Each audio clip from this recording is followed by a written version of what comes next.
Break even analysis क्या होता है और इसे पढ़ना ही क्यों है, ये बहुत मेन बात आती है।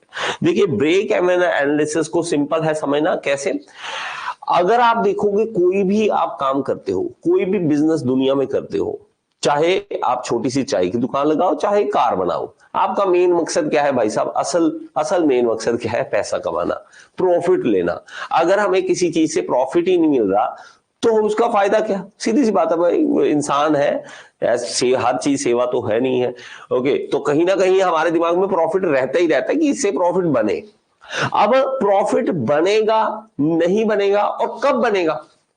मान लीजिए कि आप कोई इन्वेस्टमेंट करते हो, कि आपने कोई जगह ली, आपने कोई फैक्ट्री लगाई, आपने चाहे चाय की दुकान लगाई, कुछ भी लगाया, आपको इन्वेस्टमेंट करनी पड़ती है।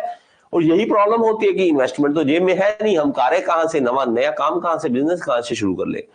तो अगर इन्वेस्टमेंट करेंगे तो हमारा खर्चा हुआ, उसके बाद कोई प्रोडक्ट बनाएंगे उसका भी खर्चा हुआ, ये सारा जो खर्चा मिलाकर हमें सेल कितनी करनी पड़ेगी? सेल करनी पड़ेगी, और उस सेल में हमें क्या मिलेगा? हमें मिलना चाहिए प्रॉफिट। मतलब जितना हमने लगाया और जितने की चीज बेची, जो बेची है वो ऊपर होनी चाहिए। बेचने पे हमें एक मार्जिन रहना चाहिए जिसे हम प्रॉफिट कहते हैं। अगर आपने 100 रुपए लगाए, 110 रुपए में बेचा तो 10 रुपए आपका प्रॉफिट है। लेकिन अगर आपने 100 रुपए लगाए और 100 रुपए ही बेच दिए, 100 रुपए में वो कार्य, जो भी आपका काम था वो 100 रुपए में आपने दे दिया, तो ना आपका प्रॉफिट ना आपका लॉस। इसे ही कहते हैं break even point. Break even point, और इसको ढूंढना बहुत इंपॉर्टेंट है क्योंकि इसके बाद ही हमारा प्रॉफिट शुरू होता है। हमें ब्रेक, देखो मान लीजिए कि मैं आपको कहूं कि फोटोस्टेट की मशीन, एक दोस्त था, फ्रेंड था, फोटोस्टेट की मशीन उसने लेके आया, 1.5 लाख रुपए की मशीन लेकर आया। घर था अपना, तो उसका कोई किराया नहीं था, कुछ नहीं था, उसने मशीन लगा दी। अब पहले दिन उसने 100 रुपए का सेल किया। देखो मैं बोल रहा हूं सेल किया, ना कि प्रॉफिट कमाया, बहुत डिफरेंस है दोनों चीजों में। उसने 100 रुपए का सेल किया, जो उन्होंने फोटोस्टेट में कमाया वो लिया, सेल्स किया। अब वो कह रहा है कि वाह आए देख भाई, तेरे भाई ने 100 रुपए कमाया। मैं कहा नहीं मेरे भाई, कमाई तो अभी शुरू ही नहीं हुई है। जब तक, पहली बात तो आप 1.5 लाख रुपए इसके नहीं निकाल लेते, जब तक आप इसके 1.5 लाख पूरे नहीं कर लेते, और प्लस जितनी की इलेक्ट्रिसिटी लग रही है, जितने के पेजेस लग रहे हैं, जितने की इंक लग रही है, ये सब नहीं निकाल लेते और इतनी सेल नहीं कर लेते, तब तक आपका प्रॉफिट शुरू नहीं हुआ। मान लीजिए 1.5 लाख जो है उसने इन्वेस्ट किया, वो उसका क्या हो गया? फिक्स्ड कॉस्ट हो गया। फिक्स्ड है, उसका कोई दोबारा नहीं करना, एक बार लगा दिया, फिक्स्ड है कॉस्ट हो, उसको हम फिक्स्ड कॉस्ट कह देते हैं। एक होती है variable cost. Variable cost very करेगी कि जितना आप सेल करोगे, जितना आप लोग आपके पास आएंगे, उतने पेजेस लगेंगे, उतनी इलेक्ट्रिसिटी लगेगी, उतनी इंक लगेगी।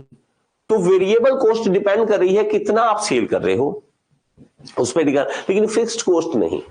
फिक्स्ड कॉस्ट एक बार 1.5 लाख को लग गया, अब हम काउंट करेंगे एक महीने में कि आपने पेजेस का कितना खर्चा किया, इंक का कितना, बिजली का कितना, उसमें ऐड कर देंगे। और अगर आपने वो 5 महीने 6 महीने का जोड़ लिया सारा, और 1.5 लाख तो ये 1.5 लाख है, इसका कोई फर्क नहीं पड़ रहा, आपने 6 महीने का वो सारा खर्चा मिला के इसमें ऐड किया, मान लीजिए 2 लाख हुआ, और 6 महीनों में आपने 2 लाख का सेल कर दिया, तो आपका ब्रेक इवन पॉइंट आ गया। जहां पर जाकर क्या होगा? ना तो लॉस ना प्रॉफिट। इसे ही कहते हैं break even point. Break even point आपने लगाए थे 2 लाख, ठीक है, तो आपने मान लीजिए 2 लाख रुपए लगाए और 2 लाख ही सेल कर दिया, तो आपका अभी कोई भी प्रॉफिट नहीं हुआ, ना ही कोई लॉस हुआ। अगर कोई बंदा इस जगह पर जाकर भी काम बंद कर देता है तो उसको कहते हैं यार क्या कमाया तूने? वो कहता है कमाया कुछ नहीं यार, जितना लगाया था उतना हमने ले लिया था, तो ना तो हमारा कुछ नुकसान हुआ ना हमारा फायदा हुआ, हमारा ब्रेक इवन पॉइंट आ गया।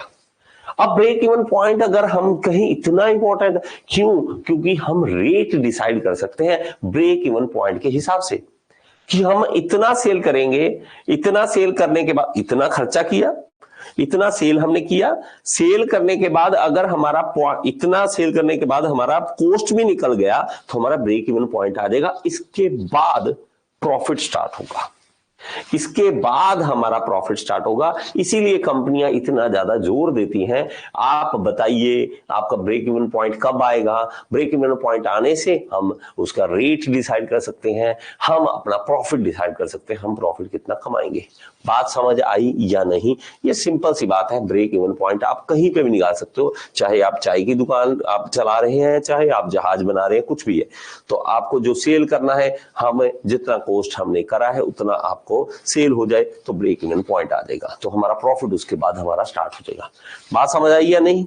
समझ आई तो एक बार जरूर बता दीजिए। ओके, आई होप कि आपको ये वीडियो अच्छी लगी होगी, समझ आई होगी। अगर समझ आई है तो एक बार कमेंट बॉक्स में जरूर बताएं और लाइक का बटन दबा दिया करें। और अगर आप एसएससी जेई, आरआरबी जेई, किसी भी जेई एग्जाम की तैयारी करना चाहते हैं तो आप कोर्स ज्वाइन कर सकते हैं, मेरे साथ लाइव पढ़ सकते हैं। All in one AE JE course को ज्वाइन कर लीजिए। ये इस कोर्स का लिंक जो है आपको डिस्क्रिप्शन बॉक्स में मिल जाएगा और यहाँ पे ऐप का लिंक दे रहा हूँ, ऐप जरूर डाउनलोड करें। इसके अंदर फ्री एमसीक्यूज भी हैं जिसको आप अटेम्प्ट करके अपने एसएससी जेई, आरआरबी जेई को क्लियर करने का सपना पूरा कर सकते हैं। Thank you so much.